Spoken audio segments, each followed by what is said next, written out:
and welcome to How You Living. I'm Dr. Kiva, your chiropractor and yoga teacher, and today we're on part 2 of yoga. And so my co-host for today, while Miss Robin is doing some tea business, is Mrs. Desiree Coleman. Well, thank you for hanging out on part 2. All right. You forced me to. No, I forced her to. I put her in a yoga hole, and she had no choice but to stay. Well, I love the topic, so yeah, It's I was an forced easy to thing. stay. Exactly. Yeah. So we're going through. So we talked about the physical aspect of yoga and how it helps with your bones and joints and becoming flexible. Now, what I wanted to mention also with the physical aspect, how it's really good for osteoporosis, because Desiree spoke on the bones being able to, have a little pressure, and by doing that, that helps to strengthen the bones, and that's a weight-bearing activity that's really good for people who are older or who could possibly have osteoporosis. And she also spoke on connective tissue, and we know connective tissue is part of the bones, is part of the fascia, is part of your organs. So if you're curious to know what is the fascia, if you ever look at chicken and you see that white skin that's on chicken before you cook it, and you lift the skin up and see the little white part, that is fascia that's in the chicken. And so, like with chicken, if you put it in a skillet, that fascia starts to melt. And so it's the same thing with your yoga practice. Once you start to get that internal heat from your muscles, you start to burn into the fascia, which helps for you to get more mobility in your body. And like you said, mobility is important. A hip fracture isn't a good thing. No. But you can't get injured with yoga if you don't listen to your body. Right. And so that's the physical aspect. But of course, once you start practicing, you get a little bit more into yourself and the spiritual aspect of yoga. So is there a spiritual aspect of yoga? And if so, what is that spiritual aspect of yoga? So just from what yoga is, I mentioned earlier that what we call yoga, or what most people call yoga, is really asana, which is just part of yoga. Yoga in and of itself is a spiritual practice because it incorporates not just movement, it incorporates, or not just physical, because we have breath and other things, meditation. Now, asana is posture. So for those that are like, what's an asana? That means just a posture, the actual posture that you're doing in yoga. Right. Yeah. So when you're really practicing yoga, it's beyond what you're doing physically on your mat. So there's study, there's reading, there are texts for you to read that talk about lifestyle. Just like the 10 Commandments, thou shalt not kill, right? In yoga, we have do no harm, right? Ahimsa, which is, part of yoga philosophy. So there are aspects of yoga that you may or may not hear about in a practice, in a physical practice or asana practice. But when you get into the study and you start to, like I mentioned earlier, that I noticed changes in myself, like being, slower to anger, just kind of feeling more relaxed and comfortable in my body. Right. Yoga provides a way for you to get still enough to where you start to recognize your true voice, right? And we all have it. We all hear something in our head. We always say, I don't know, something told me to do this. I had a gut feeling I had a gut gone. feeling, Right. right? And so all of those things are things that take you beyond the physical. All right. And so beyond the physical is what we have emotional, right? And then you have spiritual. For me, spirituality is connecting to my higher self. I know that I'm more than just this physical body that you can see. There's a part of me, a part of all of us that you cannot see, that's there to give guidance, through this, as we say in Christianity, the still small voice. So you have that aspect of it, of yoga also.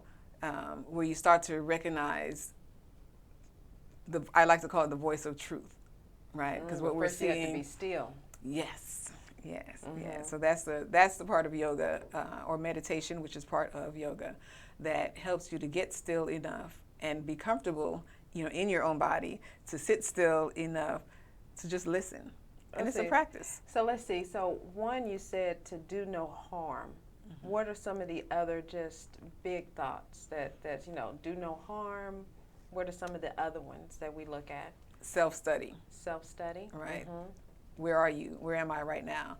In Christianity, we call it, there's a practice called the daily examen, EXAMEN, the daily examen, where at the end of the day, you kind of go over your day and just kind of look at where, this happened this morning.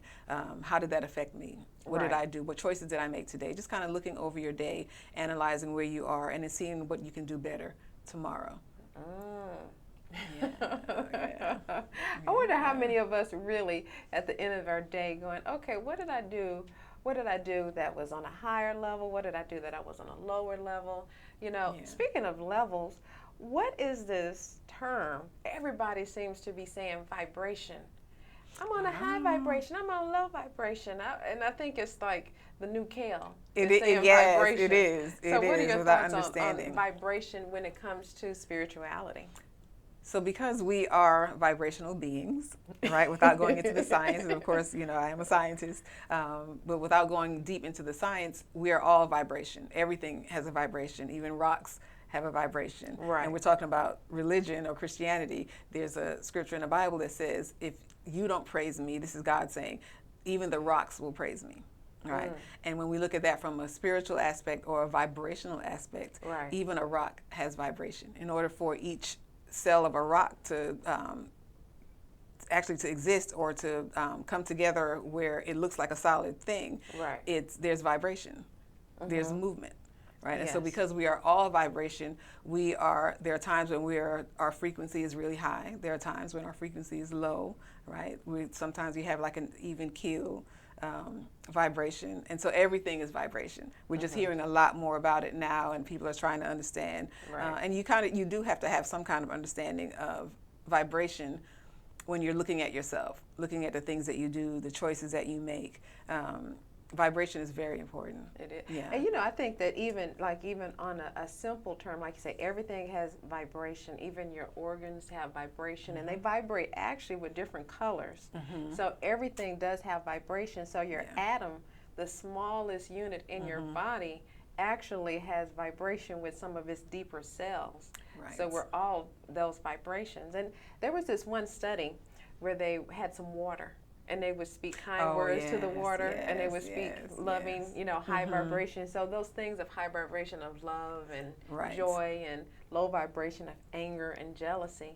And they actually formed different water crystals based on the words that they spoke.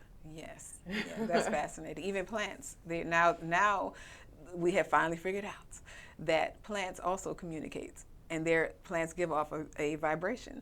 So you've heard people say, or like your mom or your grandma talks to her plants, like, I don't know, she talks to her plants and they just grow. Yes, plants are vibrational. Plants are alive, just like we are. And when you love on your plants and nurture your plants, you talk to them, they respond. And so if you're yelling, and there was a study too where they had plants, side by side, and one was cared for and spoken kind words to, same thing. And then another plant was spoken harshly to, like really harsh words were used, and the plant eventually did not thrive. It died.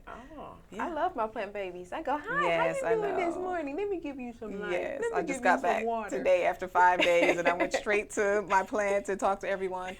And I'm growing a mango tree, even though it may not ever produce, but I know. But I just want the tree. And it started growing. I left the heater on so I have a studio at home, a home yoga studio, and I have a little heater in there because when I want heat when I'm practicing.